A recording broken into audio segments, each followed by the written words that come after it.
안녕하세요. 오늘은 여러분이 보내주신 펩시코 최고의 배당주 집중 분석 이 자료를 좀 같이 보려고 합니다. 최근에 펩시코 주가가 잠시 좀 주춤했잖아요.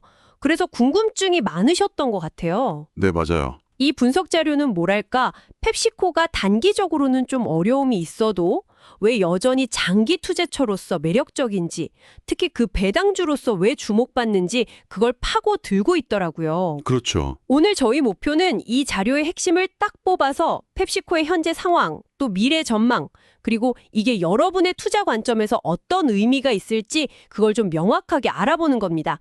자, 그럼 한번 깊이 들어가 볼까요? 네, 좋습니다. 특히 그 단기적인 실적하고 또 장기적인 기업 가치 사이에서 균형점을 찾아보는 게 중요해 보입니다. 우선 이 자료가 짚고 있는 펩시코의 핵심 투자 포인트, 그것부터 시작해 볼까요? 좋아요. 이 자료는요, 펩시코 주가 하락이 오히려 매력적인 진입 시점일 수 있다 이렇게 주장해요. 아, 기회로 본다는 거군요. 네, 특히 현재 배당 수익률, 그러니까 투자금 대비 받는 배당금 비율이 4.3%거든요. 이게 동종업계 최고 수준이라는 점을 강조하더라고요. 4.3%면 상당히 높죠. 게다가 무려 53년 연속으로 배당금을 계속 늘려왔다는 사실. 야, 이건 뭐 단순한 기록은 아니죠. 그렇죠. 53년 연속 배당 증가라는 건 그동안 얼마나 많은 경제 위기나 시장 변화가 있었겠어요. 그런데도 꾸준히 주주 가치를 실현해 온 거니까요. 회사의 어떤 저력, 안정성, 이걸 보여주는 강력한 증거라고 할 수 있습니다. 네. 이 분석은 단기적인 비용 상승, 소비 둔화 이런 우려들 있잖아요. 그런 건 이미 현재 주가의 상당 부분 반영이 되어 있다 이렇게 보고 있어요. 아, 이미 반영이 됐다. 네.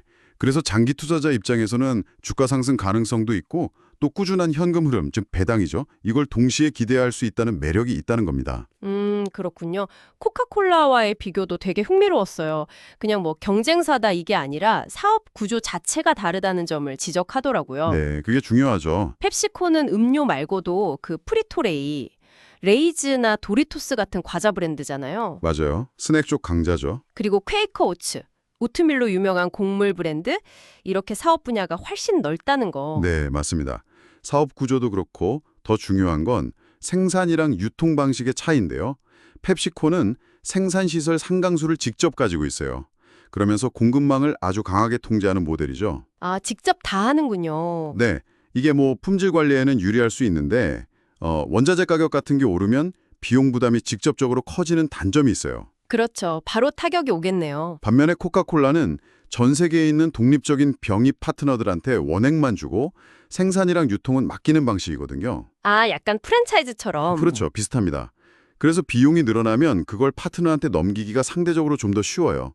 최근에 인플레이션이나 관세 같은 외부 충격에 펩시코가 좀 더 직접적인 영향을 받는 이유가 바로 여기에 있는 거죠. 아, 그래서 그랬군요. 이해가 되네요. 실제로 그 2025년 1분기 실적을 보면요. 매출하고 수행익이 작년 같은 기간보다 조금 줄었어요. 네. 특히 북미 지역, 그쪽 스낵이랑 음료 사업 성장이 좀 둔화된 영향이 컸습니다. 달러 강세도 있었고 원가 상승, 관세 부담, 또 소비 심리 위축 이런 게 좀 복합적으로 작용한 결과로 보입니다. 네, 여전히 성장세가 괜찮다는 점은 그래도 좀 긍정적인 신호네요. 네, 그 부분은 다행이죠. 2025년 전체 실적 전망치, 그 가이던스라고 하죠. 그건 약간 낮춰 잡았지만 그래도 배당금은 5% 올리고 총 86억 달러 규모의 자사주 매입이랑 배당 계획은 그대로 유지한다고 발표했어요. 네, 주주하는 의지는 확실히 보여주는 거죠. 네. 그리고 이익 중에 배당금 지급 비율, 배당 성향이라고 하죠. 그것도 80% 내외로 안정적으로 관리되고 있고요. 맞습니다. 장기적인 성장 동력으로는 펫플러스라는 전략을 추진 중이라고 하던데요. 이게 지속 가능성, 건강 트렌드, 운영 효율성 이 세 가지 축을 중심으로 하는 거죠. 네, 맞습니다. 펫 플러스. 이게 그냥 구호가 아니고요. 구체적인 목표들이 있어요. 예를 들면 ESG 경영 강화, 그러니까 환경, 사회, 지배구조 이 측면에서 지속 가능성을 높이려고 재생농업 확대하고 온실가스 줄이고 재활용 포장재 사용 늘리고 이런 노력들을 하고 있죠. ESG 요즘 중요하죠. 그렇죠. 또 건강 중시하는 소비자 트렌드에 맞춰서 제로 슈거 음료라던가 건강 스낵 라인업 강화하고 있고요. 최근에 인수한 유기농 스파클링 음료 브랜드 포피나 멕시칸 푸드 브랜드 시에테 푸드 같은 게 이런 방향성을 보여주는 사례입니다. 아, 인수도 활발하게 하네요. 네. 동시에 뭐 공장 자동화나 원가 절감 노력, 그리고 전략적인 가격 인상을 통해서 수익성 방어에도 계속 힘쓰고 있고요. 또 미국 내 비용 부담이 커지니까 해외 생산이나 조달 비중을 늘리는 것도 중요한 움직임 중 하나입니다. 그렇군요. 다각도로 노력하고 있네요. 그럼 이제 배당 매력 얘기를 좀 더 해볼까요? 아까 4.3%라고 하셨는데? 네, 배당 매력은 앞서 말씀드린 것처럼 확실히 돋보입니다. 현재 4.3% 배당 수익률, 이게 코카콜라가 한 3% 정도거든요. 그거보다 상당히 높아요. 오, 차이가 꽤 나나요? 네, 그리고 최근 3년간 연평균 배당금 증가율도 약 7% 수준으로 꾸준히 성장해 왔습니다. 이것도 중요하죠.